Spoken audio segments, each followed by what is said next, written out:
Assalamualaikum. Waalaikumsalam. Nama saya Amril. Ya, silakan duduk, Pak. Terima kasih. Kenalkan, Pak. Nama saya Sahrul Amin. Saya mahasiswa Institut Kesehatan Sumatera Utara. Jadi, keluhan Bapak untuk datang ke sini untuk konsultasi sama saya ya, Pak ya? Iya Pak, benar sekali. Saya mau konsultasi masalah adik saya Pak. Oh iya, Pak. Jadi adik Bapak ini sekarang berada di mana, Pak? Di rumah sakit ini atau di rumah sakit lain? Di rumah sakit Pak, di rumah sakit ini. Di rumah sakit ini ya? Iya. Sedang dirawat berarti ya, Pak Iya, ya? sedang dirawat. Iya, bisa saya ketahui, Pak, nama adik Bapak siapa? Namanya Venda Irawan. Wenda Irawan. Iya. Umurnya, Pak? Umurnya 25 tahun Pak. 25 tahun. Berat badannya, Pak? Berat badannya 50 kilo. Tinggi badan? Tinggi berat badannya 166.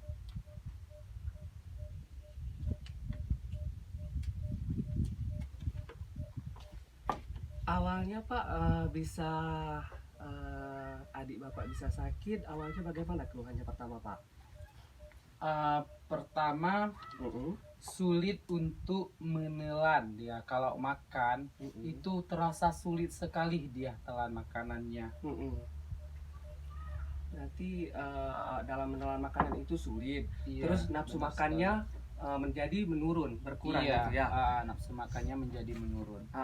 Padahal pola makannya itu bagaimana, Pak, dalam sehari? Kalau pola makannya 1 kali 3 sehari. Satu kali Iya. 3 kali 1 maksudnya? Iya, 3 kali 1. 3 kali 1 ya. Iya. Itu jam-jamnya di pagi hari, maksudnya setelah bangun di pagi hari jam berapa? Makan pertama kali. Kalau di pagi jam hari 8. jam 8 lewat sedikit gitu Pak. Jam 8 ya. Ah, Selanjutnya di jam 11 apakah ada snack?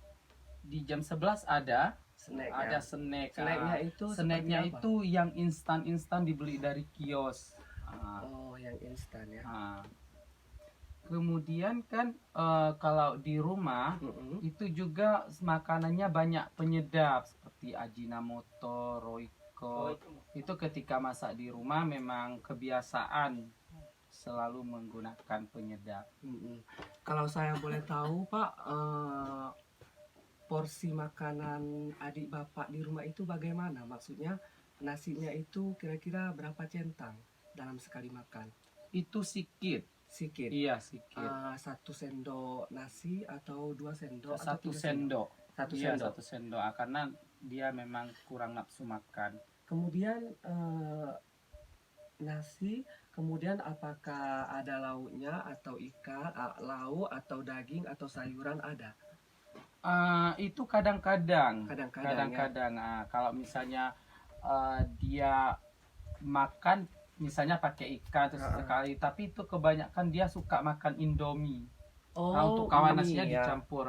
Jadi nasi itu dicampur dengan mie instan. Iya, benar sekali. Itu berulang setiap hari dikonsumsi. Iya, hampir setiap hari. Karena dia memang suka makan. Kira-kira makanan instan tersebut dimakannya udah berapa lama? Maksudnya sudah 1 bulan, 2 bulan atau 3 bulan dari belakang? Itu sudah lama. Sudah lama ya. Iya, sudah sangat lama. Sebelumnya adik Bapak ini pernah berobat ke rumah sakit atau puskesmas untuk dicek kan? Setelah diketahui penyakitnya, sebelumnya berobat kemana saja? Sebelumnya kan adik saya ini Apa mengkonsumsi obat herbal nggak? dia berobat ke praktek swasta. Praktek swasta ya.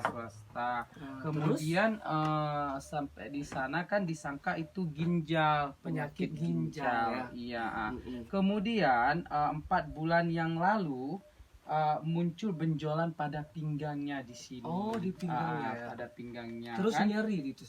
Iya, nyeri-nyeri, kemudian benjol kayak bengkak seperti benjolannya itu besar atau bagaimana, Pak? Ada semacam gempalan gini. Iya, dia sebesar ini benjolannya di sini. Terus nyeri kalau di iya, situ nyeri. Setelah itu, Pak? Setelah itu baru dia dibawa ke rumah sakit.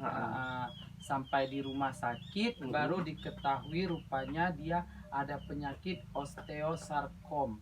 Oh iya iya iya. Kayak gitu. Berarti baru ketahuan penyakit adik bapak tersebut di rumah sakit ya. Iya, di rumah sakit. Kemudian baru dioperasi.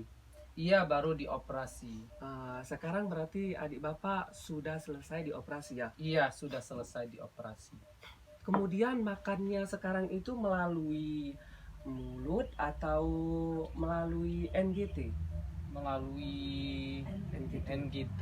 Melalui NGT Ya, ya? melalui NGT. Oh, yang selang itu ya. Ya, yang selang dipasang selang dari hidung. Iya. Kemudian nanti makannya seperti disuntik ke dalam. Gitu Iya, dia. itu Pak namanya makanan melalui NGT, namanya sonde Pak. Jadi yang disediakan dari pihak rumah sakit tersebut. Nah, ini Pak, saya akan kasih saran kepada Bapak. Jadi adik Bapak itu kan pola makannya dalam sehari itu 3 kali sudah bagus ya. Iya. Tapi makannya itu banyak mengkonsumsi seperti makanan instan. Itu tidak baik Pak untuk kesehatan kita. Seperti Indomie, kemudian tadi Bapak menyebutkan ada juga banyak mengkonsumsi penyedap rasa seperti Royco, Ajinomoto gitu Pak ya. Iya. Itu Bapak hindari, bisa diganti dengan gula Pak ya. Iya. Kemudian untuk saat ini kan adik Bapak menggunakan NGT. Iya. Jadi pasti adik Bapak itu makannya yang disediakan oleh pihak rumah sakit. Saya contohkan seperti makannya itu seperti ini Pak, sondenya itu ya. Iya. Jadi nanti dia akan mengkonsumsi sekitar 300 cc dalam sekali makan. Ya, sondenya itu kan nanti 50 cc sekali disuntikan ke dalam mulutnya itu ya, penyaluran makanannya itu. Jadi sonde ini terbuatnya Pak, bahan-bahannya itu dari wortel, tahu putih, kemudian 1 buah telur, kemudian tepung beras, tepung susu, minyak sayur, dan air. Nah, itu bahan-bahan dari sonde tersebut. Kemudian kami kukus sondenya, bahan-bahan tersebut kami kukus. Kemudian setelah dikukus kami blender dan kami ambil sari-sarinya saja. Nah, gitu Pak. Kemudian snacknya itu nanti diselingi dengan susu.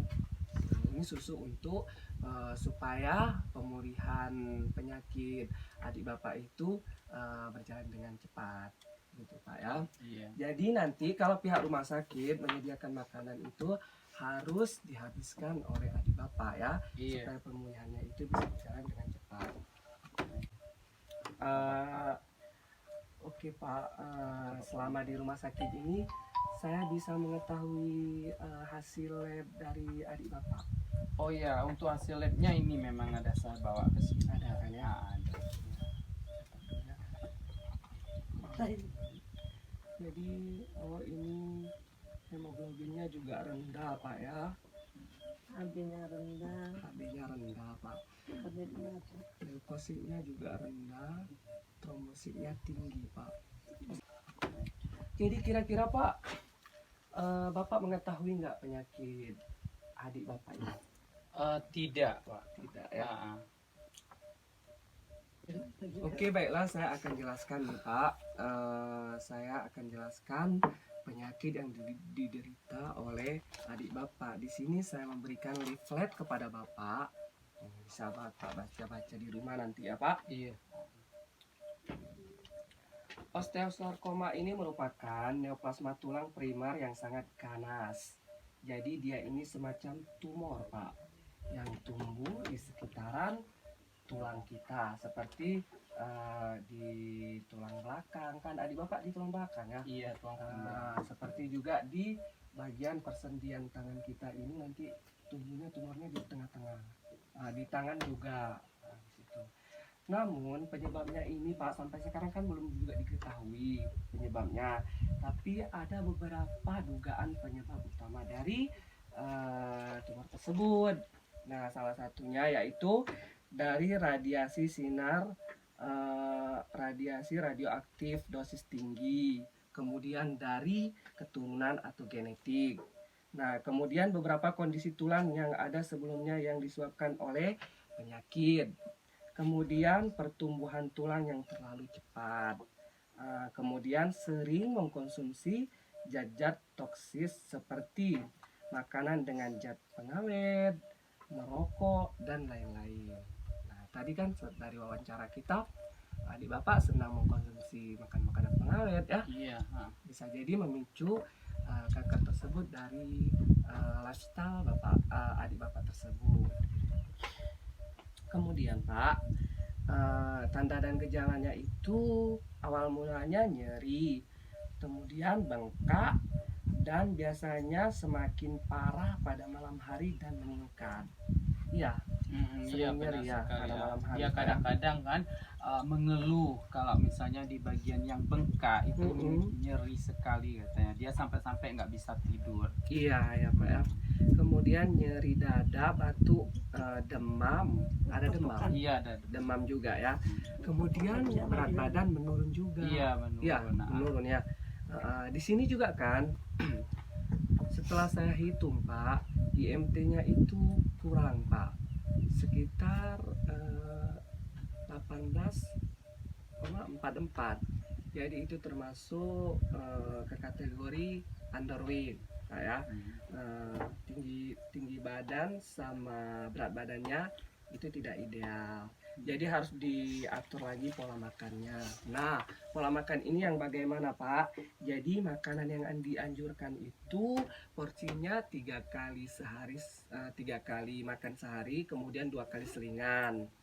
Kemudian di dalamnya itu adik bapak banyak mengkonsumsi sayuran dan buah-buahan. Sayuran itu bisa dari apa saja, yang penting masih bagus dan sehat untuk dikonsumsi Pak ya. Kemudian buah-buahan itu bisa dibuat seperti jus ya, yang buah-buahan yang disukai adik bapak. Dalam satu hari itu harus dikonsumsi juga. Kemudian daging tanpa lemak. Nah, daging tanpa lemak ini bagaimana? Daging seperti daging ayam. Daging ayam itu kulitnya itu terdapat lemak, jadi kulitnya itu harus dibuang. Tahu kan Bapak? Iya, Kulit ayam kan? Dagingnya saja dikonsumsi. Kemudian susu dan kacang-kacangan. Susu ini susu murni, bukan susu saset yang dijual di kios-kios atau kedai-kedai. Bapak tahu kan susu saset? Nah, itu jangan dikonsumsi, kecuali susu yang murni yang langsung didapatkan dari sapi atau kerbau. Kemudian Pak, harus banyak mengkonsumsi makanan yang bersumber protein seperti ikan. Nah, gitu ya Pak ya. Adik bapak senang mengkonsumsi ikan? Itu kadang-kadang Ya. Mulai sekarang harus diatur Pak ya. Makannya itu harus banyak mengkonsumsi ikan untuk pemulihan operasi adik bapak. Pak. Kemudian yang harus dihindari nih Pak, yang harus dihindari seperti daging yang digoreng atau makanan yang banyak mengandung minyak. Itu sangat berbahaya juga untuk tubuh kita kan. Minyak yang bisa dikonsumsi itu dalam sehari sekitar 3 sendok gitu Pak. Kemudian makan yang dibakar seperti ayam bakar, ikan bakar, yang sejenisnya yang dibakar-bakar Pak. Itu tidak baik untuk kesehatan adik bapak karena banyak mengandung karbon di asap pembakaran tersebut, sehingga kalau dikonsumsi adik bapak, kan adik bapak sudah menderita kanker sebelumnya, nanti akan terulang lagi tumornya. Nah, gitu Pak. Kemudian hindari garam dan gula. Kenapa kita hindari garam dan gula secara berlebihan? Gula itu karena bisa mempercepat pertumbuhan sel-sel kanker Pak, dari penelitian dilihat gitu Pak. Jadi harus dihindari makanan yang bersumber banyak garam atau gula Pak ya. Kemudian menghindari makanan yang berminyak, sudah tadi. Menghindari makanan yang diawetkan, ini yang terutama Pak ya. Jadi yang semacam makanan instan itu dihindari dulu Pak. Apalagi adik Bapak itu sedang masa pemulihan setelah operasi Pak ya. Kemudian menghindari alkohol. Adik Bapak mengkonsumsi alkohol? Tidak. Merokok ya. Kalau merokok satu-satu masih bisa, tapi harus dihindari juga ya. Lama-lama kebiasaannya akan dihentikan kebiasaan merokoknya ya Pak. Iya. Kemudian Pak, mungkin ada yang ditanyakan selain ada yang mau ditanyakan selama Bapak di sini yang Bapak belum mengerti dari penjelasan saya. Nggak cuma satu Pak yang ditanyakan, Ya. apakah adik saya masih bisa sembuh itu? Jadi Pak, kita harus berikhtiar kepada Sang Pencipta Pak ya.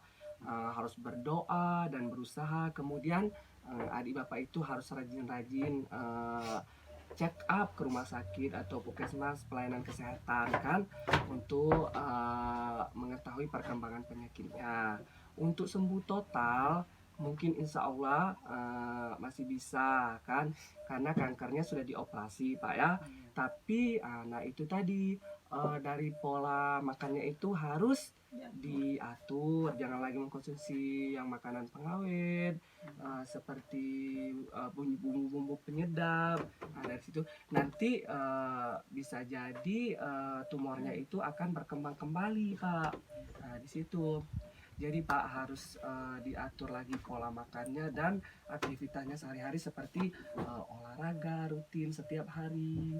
Begitu Pak ya untuk pemulihan adik Bapak. Ada yang ditanyakan lagi? Mungkin nggak ada lagi. Terima kasih banyak Pak. Iya sudah Pak ya. Sudah. Pak harus semangat untuk harus menyemangati adik Bapak ya, supaya adik Bapak bisa sembuh dan cepat pulih. Jadi sekarang kan mungkin adik Bapak itu banyak banyak stres mungkin ya karena penyakitnya, apalagi setelah operasi, apalagi adik Bapak kan masih muda. Bapak harus menyemangati dia ya, supaya bisa kuat dalam menghadapi penyakit itu. Setiap masalah itu bisa diselesaikan Pak ya. Yang penting kita bisa kuat. Setiap manusia mempunyai masalah. Jadi Pak, nanti Bapak jangan segan-segan bertanya kepada saya. Saya bisa kasih nomor WhatsApp kepada Bapak yang bisa Bapak hubungi ya. Nomor WhatsApp saya Pak. Nomor WhatsApp Bapak bisa juga Pak ya. Nomor Bapak aja. Oh iya gitu ya. Iya Pak ya. Neng minumannya Nanti Bapak bisa hubungi saya kapan saja Pak ya Bapak perlu, atau mau konsul tentang mengenai makanan atau gizi-gizi lain yang bisa dikonsumsi adik Bapak ya. Pokoknya kesehatan adik Bapak terutama bagi kami, apapun yang Bapak tanyakan akan kami jawab dengan sepenuh hati Pak ya. Nanti Bapak silakan datang ke sini lagi. Saya akan selalu bersedia menyediakan waktu luang kepada Bapak untuk konsultasi masalah penyakit yang diderita oleh adik Bapak gitu Pak ya, ataupun masalah makanannya, gizi yang dikonsumsinya, bisa mengkonsultasi dengan saya Pak ya. Oke Pak, terima kasih. Sampai di sini saja perbincangan kita atau konsultasi gizi kita pada hari ini. Terima kasih ya Pak. Sudah datang ke rumah sakit ini. Nanti datang lagi untuk saya evaluasi penyakit adik Bapak ya. Iya Pak, terima kasih banyak. Iya, assalamualaikum. Waalaikumsalam. Permisi. Iya. This is my kingdom come. This is my kingdom come.